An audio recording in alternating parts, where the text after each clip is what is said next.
guys, welcome back to Shark Books.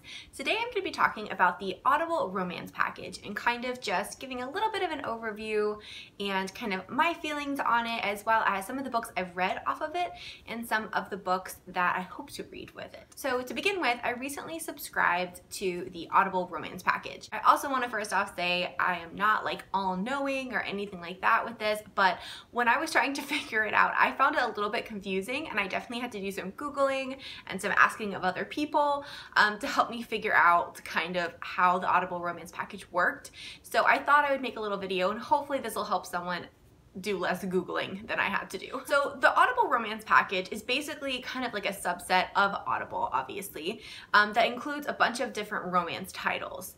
And how it's different than Audible, other than the obvious if it's all romance, is that it's set up a little bit different. So from what I understand with Audible, because I've only been subscribed once before in the past, was you got, I think it was 1 or 2 credits per month that you could use, and you got like those 2 titles, which is why I never really thought it was worth for me to subscribe to Audible. I know other people absolutely love it. I just didn't think it was worth it for me. I think it's like $14.99 a month. But for the romance package, it definitely seemed like something more worth it for me personally, because you pay the price and it's unlimited amount of audiobooks for that month.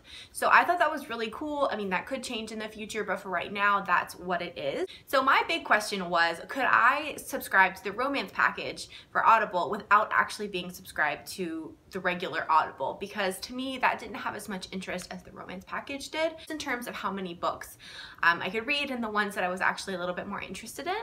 So the answer to that is yes. And thank you, Google and Bree Hill, because I knew Bree had been looking into the romance package, so I messaged her a while back and said, hey, do you know what's going on with this? And she was super, super helpful, so thank you so much, Bree. So the romance package is an add-on, basically, and it's $6.99 a month. So what I do, and I think a lot of other people might be interested in, is I already pay for Kindle Unlimited, which you guys know, that's why I kind of didn't want to pay another subscription for Audible. But when you pay for Kindle Unlimited, you can do like an add-on of the romance package for a discounted price. So it's only $6.99 a month. I think the regular price is the $14.99 regular romance package rate.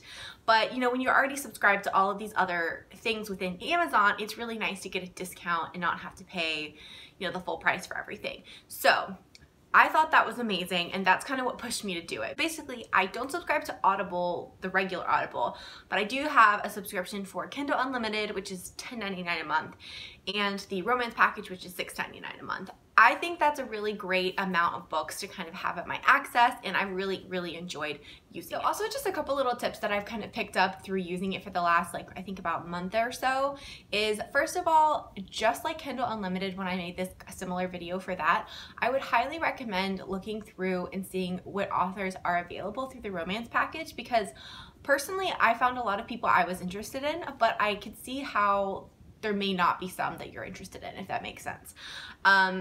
There's also a lot of times, not every book by that author is included in the romance package. Sometimes it's just the first book in a series, which, while annoying, I understand, because they kind of want to give you the access to it, but also kind of hook you in and have you go find the book a different way. And also, sometimes one series from the author will be included, whereas the second series won't be. So you kind of just have to look around. One tip too, also in the top corner of the picture, like icon, on the screen, there's a little purple R in the screen on the picture, and that means it's part of the romance package. Also, if you use the app, I found the app pretty useful. If you go to the app and you go to Discover, you can click romance package and it will show you books that are available. I will say the ones that they list in their kind of like suggested titles, to me, were a little limiting, so that was why at first I wasn't sure about it. But just, I recommend taking a list of authors that you really like and just typing them in the bar and seeing who has a little purple R on there and seeing who has books in the romance package, because there are a lot of authors who are taking part in it and are allowing their books to be a part of it, and I think it's really, really great. Next, I thought I'd tell you a couple of books that I have already read using the romance package and kind of my brief thoughts on the audiobook. So the first ones that I read were the whole Bridgerton series is included in the romance package by Julia Quinn. Obviously I didn't listen to the whole series because I'd already read most of the books, but I did listen to the most recent book I read, which was In His Kiss, which I really enjoyed. All the Bridgerton books to me are really well done on audio. I thought it was a really great audiobook and I really enjoyed listening to it. The next one I read on the romance package was Getting Schooled by Emma Chase, which I'm going to talk a little bit more about in my wrap up because I absolutely loved that book. And that was actually really interestingly, it was made exclusively as an audiobook for Audible before it was released in paperback or in physical form. So it came out back in February for audiobook, but it's not going to be available for the book until I think this week, the last week of June. It was great. I absolutely loved it. If you like Emma Chase, for sure check that out. It was like a story about two teachers and it was a second chance romance and it was just adorable. I loved it. The third one I recently listened to using the romance package was A Promise of Fire by Amanda Boucher.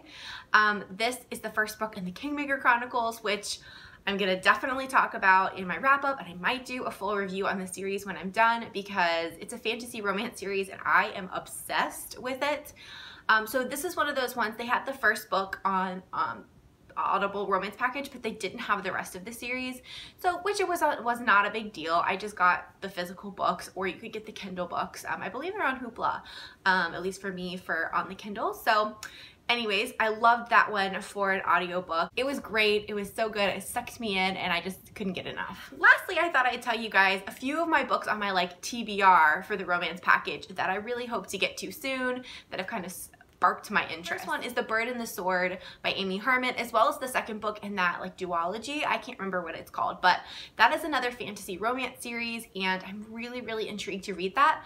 But I've been a little bit unsure about it just because it does seem a little bit more dense fantasy-wise, but recently I've really been enjoying fantasy romance, so I think that's going to be one of the next ones I eventually get to. And I also just think that sometimes books that are a little bit more dense and a little bit more intimidating in physical form are great to listen to on audio because they kind of keep you going, you know, help. They say words that you don't know how to enunciate, all that kind of stuff. So I think fantasy books are actually really great to listen to on audio.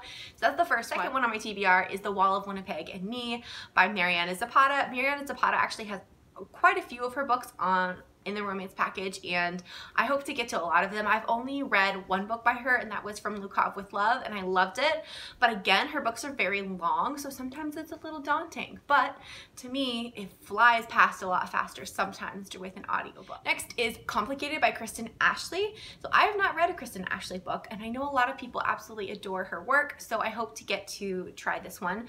I will say most of her books weren't included in the romance package, but Complicated was, so I guess, you know, I kind of want to try it out, and if I really love it I will just, you know, go pick up the physical book or the ebook. Next is Serena Bowen. So if you guys remember, I read the first book in her hockey series, Rookie Move, back in like January or February of this year, and I loved it, but I haven't had a chance to pick up books 2 and 3, and they are on the romance package, so I was really excited because I feel like as well as reading a little bit denser books, to me audiobooks are also great for keeping you reading a series because I may not have time to sit down with a book, but if I can pop the audiobook on, then it kind of keeps me going. Last but not least is Courtney Milan's at least one of her series. Historical romance series is included on here, and that first one is The Duchess War, and Courtney Milan is an author that I've only read one novella from.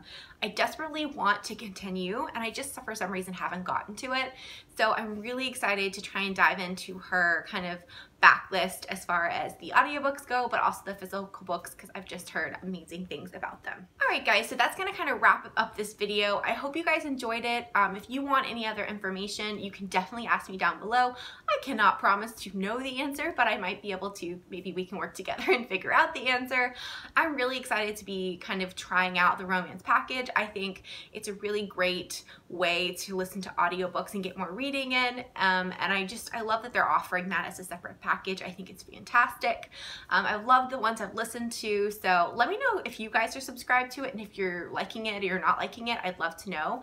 And what is your favorite audiobook of all time? Because I love them and I'm becoming slightly addicted to audiobooks, so let me know what your favorite one is. Thank you guys so much for watching and I'll see you guys next time. Bye!